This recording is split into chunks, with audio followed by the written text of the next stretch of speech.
Nagawa nga po mga idol ng Golden State Warriors na makakuha ng mga bagong manlalaro na susuporta kay Stephen Curry, ngunit sadyang hindi pa rin nga dito kontento ang kanilang front office. Ayon nga po sa inilabas na balita, inaasahan na magiging agresibo nga sila sa pagkuha ng mga high talented players para makakuha ng itatandem kay Stephen Curry, at kabilang sa mga nabanggit na pangalan dito ay sina LeBron ng Lakers, Giannis ng Milwaukee Bucks. Bukod sa kanilang dalawa, isa rin naman si Jimmy Butler ng Miami Heat sa mga malalaking pangalan na posibleng targeting kunin ng Golden State. Sa madaling salita, literal, hakot nga po ngayon ang kanilang kupunan ng mga superstar na pwede nilang makuha. Alam rin naman nga po ng Warriors na hindi rin naman ganun kahaba ang natitirang prime years ni Stephen Curry, kaya kailangan nga talaga nilang maging desperado sa pagkuha ng mga superstar na siguradong makakatulong sa kanyang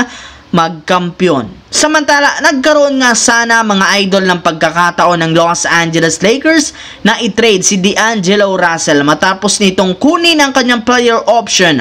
Syempre, sinubukan rin naman nga nila itong i-alok, ngunit sadyang bigo lamang sila na maipamigay at ma-trade siya. Dahil dyan, napilitan nga po ang kanilang team na bigyan ng second chance para patunayan ang kanyang sarili, at kung sakali mang mabigo muli siyang makagawa ng magandang performance sa unang mga laro sa regular season, dito na magpapatuloy muli ang trade sa kanya sa ibang team, lalo pat meron na rin naman nga pong ibinulgar ang isang insider na dalawang bagong pangalan na superstar na ipapalit sa kanya. Una sa listahan si Darius Garland ng Cleveland Cavaliers na siyang pinaka nababagay na gwardya na pwede nilang masungkit, lalo pat inaasahan na gagawing available ito sa trade market. Nag-average nga ito ng 18 points per game, sapat na para palitan si D'Angelo Russell. Bukod sa kanya, susubukan nga muli ng Lakers na kunin si Jeremy Grant na inaasahan nga pong i-offer ng Portland sa ibang team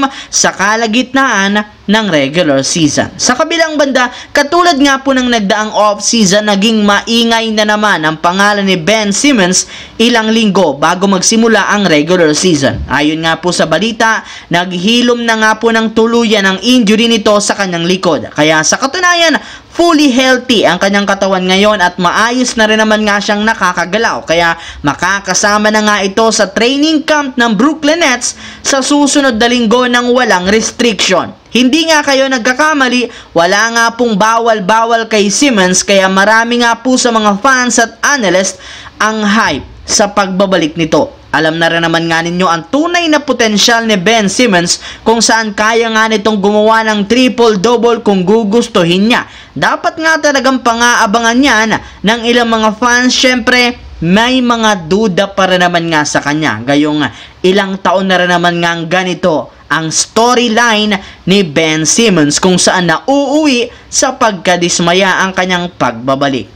So yun lamang mga idol ang ating bagong video na ating pinag-usapan ngayon dito. Once again, this is your J-Zone TV. Huwag kalimutang mag-like, mag-subscribe, pindutin ang notification bell sa aking channel para lagi kayo maging updated sa mga videos na pinapalabas ko. Isang malaking shoutout sa lahat mga idol. Maraming salamat po.